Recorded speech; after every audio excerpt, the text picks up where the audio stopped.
Roni K baby, എന്തുകൊണ്ടാണ് തെലങ്കാനയിലെ മുഖ്യമന്ത്രിക്ക് ഇങ്ങനെ തൻ്റെ ജീവനക്കാരോട്, സർക്കാർ ജീവനക്കാരോട് പറയേണ്ടി വന്നത്? ബഹുമാനപ്പെട്ട തെലങ്കാനയുടെ മുഖ്യമന്ത്രി ശ്രീ രേവന്ത് റെഡ്ഡി അദ്ദേഹം നിയമസഭയിൽ പറഞ്ഞ ഒരു പരാമർശം അതാണല്ലോ നമ്മുടെ ഇപ്പോഴത്തെ ചർച്ചയ്ക്ക് ആധാരം. അദ്ദേഹം എന്താണ് നിയമസഭയിൽ പറഞ്ഞത് അത് വളരെ കൃത്യമായി നമ്മൾ കേൾക്കുക. അദ്ദേഹം നിയമസഭയിൽ പറഞ്ഞത്, ഒരു മാസം സംസ്ഥാന സർക്കാരിന്റെ ചെലവുകൾക്ക് വേണ്ടി വരുന്ന തുക 24,000 കോടിയാണ്. അതിൽ നമുക്ക് 18,000 കോടിയെ റവന്യൂ ആയി കിട്ടുന്നുള്ളൂ. അതിന് 4,000 കോടി എന്ന് പറയുന്ന ഉദ്യോഗസ്ഥന്മാരുടെ ശമ്പളത്തിന് വേണ്ടി നമ്മൾ ചെലവഴിക്കുകയാണ്. അപ്പോൾ എല്ലാ മാസവും 1-ാം തീയതി തന്നെ ഇനി ശമ്പളം കിട്ടുമെന്ന് നമ്മൾ ചിന്തിക്കരുത്. ഗവൺമെന്റിന് പ്രയോറിറ്റി ഉള്ള മേഖലകളുണ്ട്. അല്ലാതെ ശമ്പളം മുടങ്ങുമെന്നോ ശമ്പളം തരില്ലെന്നോ ഒന്നുമല്ല അവിടെ സർക്കാർ പറഞ്ഞത്. ഇവിടെ വളരെ കൃത്യമായി തന്നെ അവിടെ തെലങ്കാനയില് ഒരു സാമ്പത്തിക പ്രതിസന്ധിയുമില്ല, സാമ്പത്തിക ബുദ്ധിമുട്ടുമില്ല. ഇന്ന് ഇന്ത്യയിലെ 2ാമത്തെ ഏറ്റവും വലിയ സാമ്പത്തിക വളർച്ചയുള്ള സംസ്ഥാനമാണ് തെലങ്കാന. ഈ സാമ്പത്തിക വർഷം മാത്രം അവിടുത്തെ GDP ഗ്രോത്ത്, അവിടുത്തെ ഇക്കോണമിയുടെ ഗ്രോത്ത് എന്ന് പറയുന്നത് 14%. IT മേഖലയിൽ നിന്ന് മാത്രം 3 ലക്ഷം കോടിയാണ് അവിടുത്തെ വരുമാനം എന്ന് പറഞ്ഞത്. അദ്ദേഹം അവിടെ പറയുവാനുള്ള കാരണം എന്താ? കഴിഞ്ഞ 10 വർഷം നമ്മൾ അവിടെ 2014 ജൂൺ 2-ാം തീയതിയാണ് തെലങ്കാന എന്ന സംസ്ഥാനം ഉണ്ടാകുന്നത്. കൃത്യമായി 10 വർഷം മുൻപ്. അന്ന് തെലങ്കാന സംസ്ഥാനം ഉണ്ടായപ്പോൾ ഒരു മിച്ച സംസ്ഥാനമായിരുന്നു തെലങ്കാന. കൃത്യമായി തന്നെ ചെലവിനേക്കാൾ കൂടുതൽ വരുമാനമുള്ള ഒരു സംസ്ഥാനം. പക്ഷെ ഈ 10 വർഷം കൊണ്ട് അവിടെ ഭരിച്ച TRSന്റെ അല്ല BRSന്റെ സർക്കാർ, ചന്ദ്രശേഖർ റാവുവിന്റെ സർക്കാർ, അവിടെ കടമെടുത്ത് കൂട്ടി വലിയ ഭാരിച്ച പൊതു കടം ഇന്ന് ആ തെലങ്കാനയിൽ വന്ന് ബാധിച്ചിരിക്കുക. 2014 ഒരു വർഷം 6,000 കോടിയായിരുന്നു കടം വീട്ടുവാൻ വേണ്ടി തെലങ്കാന കൊടുത്തിരുന്നതെങ്കിൽ ഇന്ന് 2025 ആയപ്പോൾ 70,000 കോടി, അതായത് 1,30,000 കോടി രൂപ ഒരു വർഷം വരുമാനമുള്ളതിന്റെ 70,000 കോടി രൂപയാണ് ഇപ്പോൾ അവിടെ കടം അടയ്ക്കുവാൻ വേണ്ടി മാത്രം. റോണി കെ ബേബി, ഈ കാര്യങ്ങൾ മനസ്സിലാക്കിയതിന് ശേഷമാണല്ലോ നിങ്ങൾ ഇതൊക്കെ തെരഞ്ഞെടുപ്പിൽ പ്രചരിപ്പിച്ചതിന് ശേഷം നിങ്ങളെ അധികാരത്തിലേക്ക് എത്തിയത്. നിങ്ങൾ തന്നെ കേരളത്തിൽ പറയുന്നൊരു ന്യായമുണ്ട്. ഇതൊക്കെ നിങ്ങളുടെ സർക്കാരിൻ്റെ കാലഘട്ടത്തിൽ 2011-16 കാലഘട്ടത്തിൽ കേരളത്തിലുമൊക്കെ സംഭവിച്ചതാണല്ലോ. അതൊക്കെ ഇല്ലാതാക്കാൻ വേണ്ടിയാണല്ലോ പിണറായി സർക്കാർ 2016 മുതൽ ഇവിടെ ജനങ്ങൾ അധികാരം ഏൽപ്പിച്ചത്. എന്നിട്ട് എന്തിന് എന്ന് ഇവിടെ ചോദിക്കുന്ന അതേ ചോദ്യം നിങ്ങളോടും ചോദിക്കേണ്ടി വരില്ലേ? ഇവിടെ തെലങ്കാന മുഖ്യമന്ത്രി രേവന്ത് റെഡ്ഡി അദ്ദേഹത്തിന് പ്രസംഗം തുടങ്ങിയത് തന്നെ ഞാൻ സത്യസന്ധമായി ചില കാര്യങ്ങൾ പറയാൻ വേണ്ടി ആഗ്രഹിക്കുന്നു. ട്രാൻസ്പെറൻസി അദ്ദേഹം ഉപയോഗിച്ച വാക്ക്. അദ്ദേഹത്തിന്റെ പ്രസംഗത്തിനിടയിൽ ഒരിക്കൽ പോലും കേന്ദ്ര സർക്കാർ വിവേചനം കാണിക്കുന്നെന്നോ സാമ്പത്തികമായി തെലങ്കാനയെ പിഴിയുന്നോ എന്നും അദ്ദേഹം പറഞ്ഞിട്ടില്ല. അദ്ദേഹം പറഞ്ഞത് മുൻ സർക്കാർ ഉണ്ടാക്കി വെച്ച സാമ്പത്തിക ബാധ്യത കൃത്യമായി കളക്ടർ സൈഡിൽ തന്നെ അദ്ദേഹം പറഞ്ഞു. ഇവിടെ കേരളത്തിൽ എന്താ? ഇവിടെ കേരളത്തിലെ യാഥാർത്ഥ്യ ബോധത്തോടെ ഇവിടുത്തെ ഇടതുപക്ഷ സർക്കാർ തയ്യാറാകുന്നില്ല. ഞങ്ങളുടെ വിമർശനം വളരെ കൃത്യമാണ്.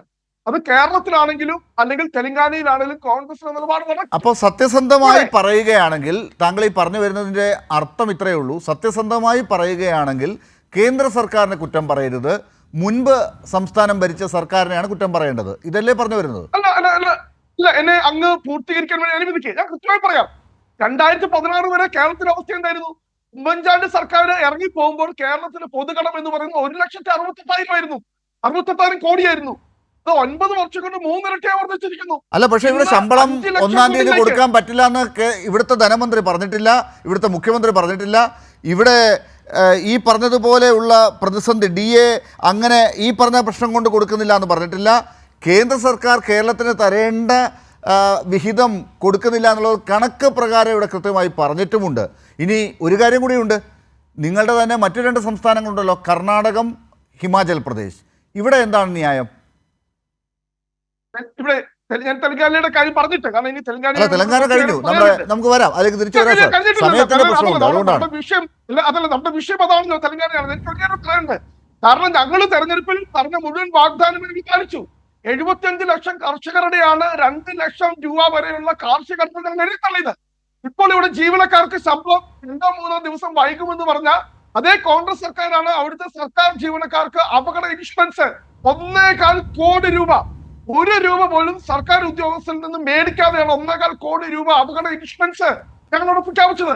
ഇവിടെ എന്താ മെഡിസപ്പ് എന്ന് പറഞ്ഞ് പിടിച്ചു അല്ല, മേടിക്കുന്നതല്ലാതെ നമുക്ക് അതിലേക്ക് വരാം. റോണി കെ ബേബി, നമുക്ക് അത് സംബന്ധിച്ച് പറഞ്ഞ് തർക്കിക്കാനുള്ള സമയമല്ല ഇത്. കാരണം തെലങ്കാനയുടെ ഓരോ വിശദാംശങ്ങളിലേക്ക് നമുക്ക് പോകാൻ സമയം ഉണ്ടാവില്ല. താങ്കൾക്കും അതറിയാം. നമ്മൾ പൊതുവേ പറയുമ്പോൾ എന്തുകൊണ്ട് തെലങ്കാന മുഖ്യമന്ത്രിയെ കേരളത്തിൻ്റെ ധനമന്ത്രി ഇന്ന് നിയമസഭയിൽ കാര്യങ്ങൾ പറഞ്ഞപ്പോഴും അദ്ദേഹത്തെ കുറ്റപ്പെടുത്തിയിട്ടില്ല. അദ്ദേഹം പറഞ്ഞത് തെലങ്കാന മുഖ്യമന്ത്രിയുടെ പ്രസ്താവന ഞെട്ടിക്കുന്നതാണ്, മുഖ്യമന്ത്രി പറഞ്ഞതിനെ അല്ല വിമർശിക്കുന്നത്, കേന്ദ്ര സർക്കാരിൻ്റെ സമീപനമാണ് പ്രശ്നമെന്നാണ് കെ എൻ ബാലഗോപാൽ ഇന്ന് കേരള നിയമസഭയിൽ ഈ കാര്യം ചൂണ്ടിക്കാട്ടിക്കൊണ്ട് പറഞ്ഞത്. അപ്പോൾ ഇക്കാര്യങ്ങൾ നിങ്ങൾക്ക് എന്തുകൊണ്ടാണ് കേന്ദ്രത്തിൻ്റെ വിഹിതം കൃത്യമായി കിട്ടുന്നത് പോലും ഇല്ല എന്ന് കണക്കുകൾ പറയുന്നുണ്ട്. തെലങ്കാനയുടെ കാര്യത്തിലും കർണാടകത്തിൻ്റെ കാര്യത്തിലുമൊക്കെ കേന്ദ്ര വിഹിതം കൃത്യമായി കിട്ടുന്നില്ല എന്നുള്ള കണക്കുകൾ നമ്മുടെ മുമ്പിൽ ഉണ്ട്. എന്നിട്ട് നിങ്ങൾ കേന്ദ്ര സർക്കാരിനെ കുറ്റപ്പെടുത്താതെ ഇങ്ങനെ ഒരു ന്യായീകരണവുമായി മുന്നോട്ട് പോകുന്നത് എന്തുകൊണ്ടാണ്? ഇവിടെ ഞങ്ങൾക്ക് കൃത്യമായ നിലപാടുണ്ട്. ഇവിടെ കർണാടകയിൽ സിദ്ധരാമയ്യയുടെ സർക്കാർ അദ്ദേഹം ഡൽഹിയിൽ പോയി സമരം ചെയ്തു. സമരം ചെയ്തതിന്റെ ഒരു ഒറ്റ കാരണമേ ഉള്ളൂ. ആ കാരണം ഞാൻ പറയാം. 15ാം ധനകാര്യ കമ്മീഷൻ കേരളം ഉൾപ്പെടെയുള്ള ദക്ഷിണേന്ത്യൻ സംസ്ഥാനങ്ങൾക്ക് നമ്മൾ കുടുംബാസൂത്രണം ഉൾപ്പെടെയുള്ള നടപടികളിൽ വളരെ മുന്നേറ്റം പോയി. അതുകൊണ്ട് നമുക്ക് കിട്ടാവുന്ന കുറെ കാര്യങ്ങൾ വെട്ടിച്ചുരുക്കി നമ്മുടെ ഈ പദ്ധതി വിഹിതം കുറച്ചു. ഇത് വളരെ ജനുവിനാണ്. ഞങ്ങൾ കേരളത്തിന്റെ കാര്യത്തിൽ ഞങ്ങൾ അംഗീകരിക്കുന്നുണ്ട്.